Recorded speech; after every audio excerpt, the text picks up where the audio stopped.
మనతో పాటు BRS corporator Hema గారు ఉన్నారు. మాట్లాడే ప్రయత్నం చేద్దాం. ఎట్లా చూస్తారండి ఇవాళ బండి భైరత్ కేసు విషయంలో చాలా విధాలుగా నడుస్తూ ఉన్నాయి. పోలీస్ కస్టడీలో కూడా తను రావడం జరిగింది. ఆధారాలు సేకరిస్తూ ఉన్నారు పోలీసులు కూడా. సో వివిధ కేసులలో మనం చూసాం. పోక్సో కేసులకు సంబంధించి రీసెంట్గా రంగారెడ్డి జిల్లాకు సంబంధించి కూడా ఒక అతని మీద పోక్సో కేసు పడగానే ఎమ్మటే యాక్షన్ జరిగింది, తను జైలుకి వెళ్ళడం జరిగింది. ఎట్లా చూస్తారు ఈరోజు 14 రోజుల రిమాండ్, దాంతోపాటు ఈ 3 రోజుల ఉన్నటువంటి జరుగుతున్నటువంటి పోలీస్ కస్టడీ కావచ్చు, తర్వాత బెయిల్ వస్తుంది అంటున్నారు. మీరు ఒక కార్పొరేటర్గా ఏం చెప్పదలుచుకున్నారు? ఒకటండి, ఇప్పుడు చట్టం అనేది ఎవరికి చుట్టంగా మారద్దు. డెఫినెట్గా ఎవరి మీద ఏ కేసులైనా ఆ చట్టానికి లోబడి ఏ శిక్షలు పడితే అవే శిక్షలు ఉండాలి, అదే ట్రీట్మెంట్ ఉండాలి. కానీ ఇక్కడ కేవలం యూనియన్ మినిస్టర్ కొడుకు అనే ఒక నొప్పంతో వారిని వివిధ రకాలుగా కాపాడే ప్రయత్నం చేస్తున్నారు. అండ్ ఈ కేసు రిజిస్టర్ కావడానికి 3 నెలల సమయం, ఒక రోజు 8 గంటల పాటు కూర్చోవాలి. కూర్చున్న తర్వాత కేసు రిజిస్టర్ అయినప్పటికీ కూడా ఆల్మోస్ట్ వారిని అరెస్ట్ చేయడానికి, లేదంటే వారు అన్నట్టు వారు లొంగిపోవడానికి 9 రోజుల సమయం. ఎందుకంటే ఒక ఫోక్సో కేసు అయినప్పుడు అది చాలా సీరియస్ కేసు. ఇక తీవ్రవాదులది ఎట్లయితే ఉంటుంది అంశము, అట్లాంటి కేసుగా పరిగణిస్తారు. సో అట్లాంటి కేసులో ఒక మైనర్ బాలిక మీద ఇంత అఘాయిత్యం జరిగి ఇన్ని ప్రూఫ్లతో ఏదో కక్షపూరితంగా వచ్చి ఏదో కేసు పెడితే చేసిన అన్నదాన్ని కూడా ఏం లేదు. డైరెక్ట్గా ఆమె దగ్గర ఉన్న ప్రూఫ్స్ అన్నీ కూడా తీసుకెళ్ళి చెప్పి చూపించి రిజిస్టర్ అయిన తర్వాత కూడా ఇన్ని రోజుల జాప్యం జరుగుతుంది కాబట్టి, ఒక మహిళకి ఒక మైనర్ బాలికకి అన్యాయం జరుగుతుంది కాబట్టి, ఒక హిందూ మైనర్ బాలికకి అన్యాయం జరుగుతుంది కాబట్టి బీఆర్ఎస్ పార్టీ ఆమెకి సపోర్ట్గా నిలబడడానికి మేము అందరం కూడా రీసెంట్గా మన అంబేద్కర్ స్టాచ్యూ వద్ద ధర్నా చేయడం జరిగింది. ఇప్పుడు మేమే ధర్నా అంటే ఈ ఒక్క క్రెడిట్ నాది అని నేను అనుకోవట్లేదు. జనరల్గా వివిధ సోషల్ వర్కర్స్ కానివ్వండి, వివిధ రకాలుగా పార్టీకి సంబంధించిన వేరే కమ్యూనిటీకి సంబంధించిన మహిళలే కానివ్వండి వచ్చి ధర్నాలు చేసిన తర్వాత ఈ ఇష్యూ సీరియస్ అయింది. అప్పటిదాకా ఫోక్సో కేసులో ఉన్న సెక్షన్స్ కూడా మార్చే ప్రయత్నం, వారిని బయటికి అంటే ఎన్ని రకాలుగా వారిని బయట పెట్టాలి ఈ ఫోక్సో కేసు నుంచి అన్ని ప్రయత్నాలు చేయడం జరిగింది. సో అవన్నీ చేస్తూ అమ్మాయికి అన్యాయం చేస్తున్నారు కాబట్టి దాన్ని బేస్ చేసుకొని మేమందరం కూడా ఆ రోజు ధర్నా చేయడం జరిగింది. అక్కడ కూడా మేము చేసింది ఏం లేదు, జస్ట్ అంబేద్కర్ గారికి ఒక విన్నతి పత్రం ఇచ్చేసి మేము అక్కడి నుంచి వెళ్ళిపోదామా అని అనుకున్నాం. కానీ దౌర్జన్యంగా పోలీసు వాళ్ళు వచ్చి అక్కడ ఇష్యూ చేసి అంటే అక్కడ చాలామంది మహిళా నాయకురాలు ఉన్నారు, చూస్తే అక్కడ మహిళా పోలీసులు ఎవరు కూడా లేరు. మమ్మల్ని ముట్టుకొని నూకే చేసే ప్రయత్నం చేశారు కాబట్టి అక్కడ కొద్దిగా వాగ్వాదం జరిగి ఇబ్బంది పరిస్థితి ఉండే. సో మమ్మల్ని పంపించడం అవి ఇవి చేస్తున్నారు. కొద్దిసేపు మాకు అక్కడ అవకాశం ఇస్తే మా నిరసన ఏదో క్లియర్గా ప్రభుత్వానికి వినిపించే రకంగా మేము ప్రొటెస్ట్ చేస్తామని అంటే కూడా వినిపించలేదు. ఈరోజు సైఫాబాద్ పిఎస్కి మమ్మల్ని పిలిచి వివిధ సెక్షన్లు పెట్టి మమ్మల్ని ఇబ్బంది పెట్టే ప్రయత్నం చేస్తున్నారు. మేమేమైనా దొంగతనం చేసినామా, మర్డర్ చేసినామా, ఇంకేమైనా చేసినామా? సో మా మీద ఎందుకు ఇంతగానం సెక్షన్లు పెట్టాలా? పోలీసుల మీద దాడి చేసినామంటారు, పోలీసుల మీద ఎవరైనా దాడి చేస్తారా? ఒకసారి మీకు విజువల్స్ వీడియోస్ ఉంటే పంపిస్తాను, ఏ రకంగా మమ్మల్ని మ్యాన్ హ్యాండిల్ చేశారో. అండ్ పోలీస్ వెహికల్లో మమ్మల్ని పడేసిన తర్వాత మాకు గాలి కూడా ఆడలే. మాకు డీహైడ్రేట్ అయిపోయి మేము కళ్ళు తిరిగి పడిపోయినా కనీసం నీళ్ళు ఇవ్వండి అని అడిగితే కూడా ఇవ్వలేని పరిస్థితి ఉంది. అంటే ఇంత దౌర్భాగ్యంగా పోలీసు వాళ్ళు మా పట్ల ప్రవర్తించి మళ్ళీ ఉల్టా మా మీద కేసులు పెట్టి ఈరోజు పోలీస్ స్టేషన్కి పిలిపించి మమ్మల్ని నోటీసుల పేరుతో ఇబ్బంది పెట్టే ప్రయత్నం చేస్తున్నారు. అల్టిమేట్గా ఏం లేదు, ఖచ్చితంగా ఏదైతే కేసు బండి భగీరథ మీద అయిందో ఆ అమ్మాయికి న్యాయం చేసే విధంగా ఈ చట్టము అక్కడున్న జడ్జి గారు చర్యలు తీసుకొని వారి మీద యాక్షన్ తీసుకుంటున్నారు భావిస్తున్నాం. అండ్ అట్లాగా అమ్మాయి కూడా న్యాయం జరగాలని చెప్పేసి ఇక ముందు కూడా మేము పోరాడతాం. బండి భగీరథ్ సంబంధించిన లాయర్ కరుణాసాగర్ అని చెప్పి వాదిస్తూ ఉన్నారు. వారు ఏం చెప్తా ఉన్నారంటే తను తప్పు చేయలేదు, తను మైనర్ బాలిక కాదు, ఈ విషయంలో ఖచ్చితంగా బెయిల్ వస్తుంది బండి భగీరథ్ కానీ తను మాట్లాడుతూ ఉన్నారు. ఎట్లా చూడొచ్చు దాన్ని? ఆల్రెడీ మనం కోర్టులో వాదనలు విన్నాము. First of all case register అయ్యే టైంలోనే ఫోక్సో కేసు అంటేనే ఆమె ఏజ్ ప్రూఫ్ తీసుకొనే వాళ్ళు ఫోక్సో కేసు చేస్తారు. ఆ మైనర్ బాలికకు సంబంధించిన అంశాలు అయినప్పుడు అంత ఈజీగా కేసు రిజిస్టర్ కాదు. So ID proofs, identity cards అంటే ఆమెకు సంబంధించినవన్నీ తీసుకొని ఆ తర్వాత ఫోక్సో కేసు వేసి దాని దగ్గర స్టేట్మెంట్ రికార్డ్ చేసి ఆ తర్వాత నోటీస్ ఇచ్చి ఆయన స్టేట్మెంట్ తీసుకోవాలి. అవన్నీ జరగలేదు. అంటే ఆ ప్రొసీజర్ ప్రకారం ఎటువంటి చర్యలు తీసుకోవట్లేదు కాబట్టి ఈరోజు మేము ధర్నా చేసినాము. అండ్ బెయిల్ కూడా రాలేదు. ఆడ మీరు కోర్టులో వాదనలు విన్న తర్వాత మేము బెయిల్ ఇవ్వము అన్నారు. అండ్ ఆ కోర్టుకి అడ్వకేట్ సంబంధించిన వాళ్ళు ఆ బెయిల్ పిటిషన్ కూడా వాళ్ళు వెనకకు తీసుకోవడం జరిగింది. ఎందుకు వారికి తెలుసు ఖచ్చితంగా బెయిల్ రాదని, అయినా కూడా విశ్వ ప్రయత్నాలు చేస్తున్నారు. వారిని ఆ విక్టిమ్ ఎవరైతే అమ్మాయి వాళ్ళ కుటుంబ సభ్యులు ఉన్నారో వాళ్ళని కూడా వివిధ రకాలుగా ప్రెజర్ పెట్టే ప్రయత్నం చేస్తున్నారు. ఆ అమ్మాయికి అన్యాయం జరిగిందని చెప్పేసి వాళ్ళ తండ్రి దగ్గరికి వెళ్తే వాళ్ళని ఇన్సల్ట్ చేసి వారికి న్యాయం చేయకుండా ఆ పొజిషన్లో ఉండే న్యాయం చేయకుండా ఇన్సల్ట్ చేసి పంపించడం అనేది దారుణమైన సంఘటన.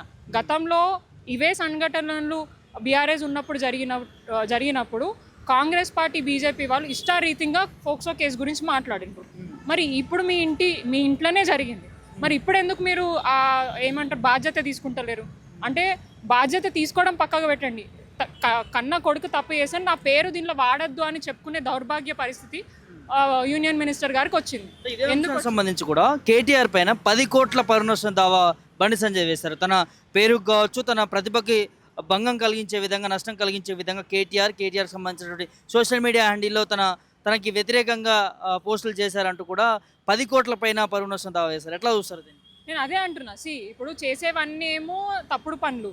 అక్కడ ఎగ్జాంపుల్ మీరైనా నేనైనా ఇంకెవరైనా కూడా ఏమైనా తప్పు చేసినా నీ తల్లిదండ్రులు ఇదేనా నీకు నేర్పించింది, నువ్వు స్కూల్కి పోయి ఇదేనా చదువుకుంటున్నావు అని ఖచ్చితంగా మన అంటారు. వెనుక ఎవరు చూస్తున్నారు ఏంటిది అనేది మన బాధ్యతగా వాళ్ళు ఉన్నారు కాబట్టి వాళ్ళని అంటారు.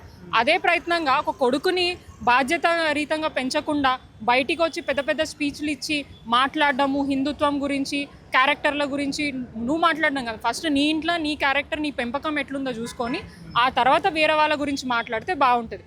దీనికంటే ముందు మీరు చూసుకోవచ్చు అసలు ఈ ఇష్యూ రావడానికి కారణం ఏంది. వీళ్ళ ఫోక్సో కేసు రిజిస్టర్ అయ్యే 2-3 డేస్ ముందు మరి పుట్టుక గురించి మాట్లాడతారు. మరి మీది మీ కొడుకుది అసలు ఇలాంటి భాషా యాస ఒక పొజిషన్లో అంటే ఒక యూనియన్ మినిస్టర్గా ఉండి ఇట్లా మాట్లాడడం ఎంతవరకు కరెక్ట్? సో అందరూ కూడా ఒక పబ్లిక్ రిప్రజెంటేటివ్ అయినప్పుడు ప్రజలకు ఒక మంచి మెసేజ్ ఇచ్చే విధంగా మాట్లాడాలి. కానీ అక్కడ కూర్చొని ఇష్టారీతి సబ్జెక్ట్ ఉండదు, నోటికి ఎంత వస్తే అంత దూషణతో మాట్లాడడం, మళ్ళీ ఇదే రకంగా మేము రెస్పాండ్ అయితే మా మీద కేసులు పెట్టి మా మీద ఏమంటారు ఇష్టారీతిగా మళ్ళీ మాట్లాడడం. అంటే రాజకీయంగా ఉన్నప్పుడు రాజకీయంగా అంటే ఎట్లా అంటే పనుల పరంగా, డెవలప్మెంట్ పరంగా అట్లా మాట్లాడండి. కానీ వ్యక్తిగతంగా వాళ్ళ కుటుంబాల గురించి, వాళ్ళ పుట్టుకల గురించి మాట్లాడితే ఈరోజు మీ పుట్టుక ఖచ్చితంగా ఇస్తారు. ఖచ్చితంగా లీగల్ చర్యలు అయితే ఉంటాయి, డెఫినెట్గా దానికైతే తగ్గేది లేదు. ఇప్పుడు వాళ్ళ అంతా చిన్నదానికే ఇంతగానం ఇది చేస్తున్నప్పుడు మరి మా కేటీఆర్ గారి గురించి, కేసీఆర్ గారి గురించి మాట్లాడినప్పుడు మేము కూడా ఊరుకునే ప్రసక్తి లేదు. డెఫినెట్గా మేము కూడా లీగల్గా వారి మీద చర్యలు తీసుకునే ప్రయత్నమే చేస్తాం. కానీ ఏదేమైనా తెలంగాణ రాష్ట్ర ప్రజలందరూ గమనిస్తున్నారు రాష్ట్రంలో ఏం జరుగుతుంది.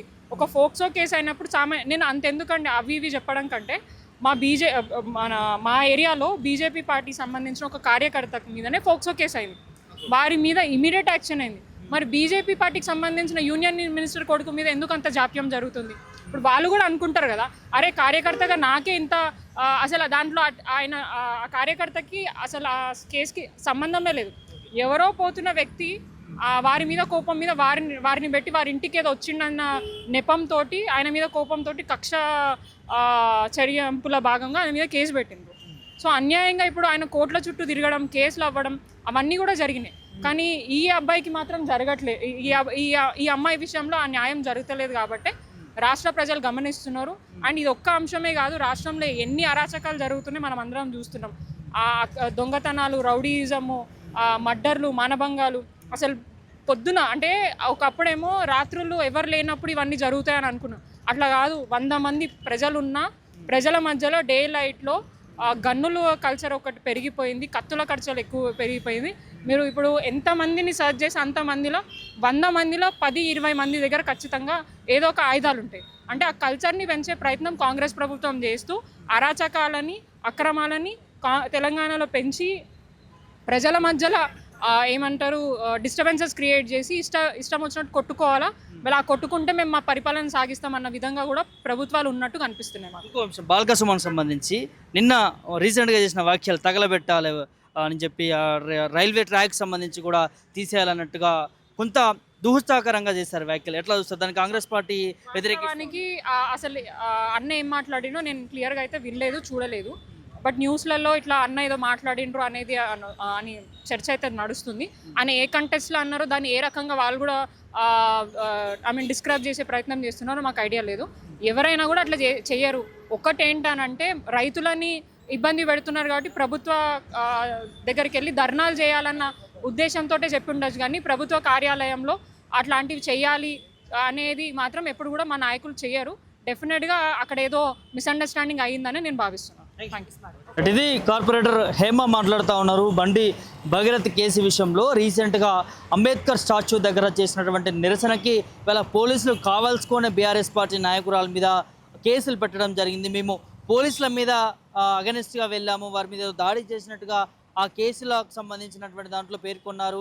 కార్పొరేటర్ హేమ శ్యామల గారు కూడా డిమాండ్ చేస్తూ ఉన్నారు, ఖచ్చితంగా పోక్సో కేసు నమోదైనటువంటి వ్యక్తి మీద ఇన్ని రోజులు రిమాండ్లో ఉన్నా, మరోసారి పోలీసుల కస్టడీలో ఉన్నా బెయిల్ వస్తుంది అంటూ కూడా తన తరఫున వాదించినటువంటి న్యాయవాది కూడా చెప్తా ఉంటే ఇన్ని చట్టాలు న్యాయాలు పోలీసు వ్యవస్థలు ఏం చేస్తూ ఉన్నాయి, ఖచ్చితంగా ఆ బాలికకు సంబంధించి న్యాయం జరిగేంత వరకు కూడా బీఆర్ఎస్ పార్టీ నుంచి మేము ఎట్లాంటి యాక్షన్కైనా ముందుకెళ్తాము, బాధితురాలకు సంబంధించి కూడా మేము అండగా ఉంటాం. మా పార్టీ తరఫు నుంచి మేము మహిళలుగా మా పార్టీ నేతల సంబంధించి బీఆర్ఎస్ పార్టీ నుంచి కూడా అండగా ఉంటామంటూ కూడా కార్పొరేటర్ హేమ చెప్తున్నటువంటి సందర్భం కనిపిస్తాం. వీడియో జర్నలిస్టు పూర్ణతో Prabhakar, political media, Cyberabad police station నుంచి.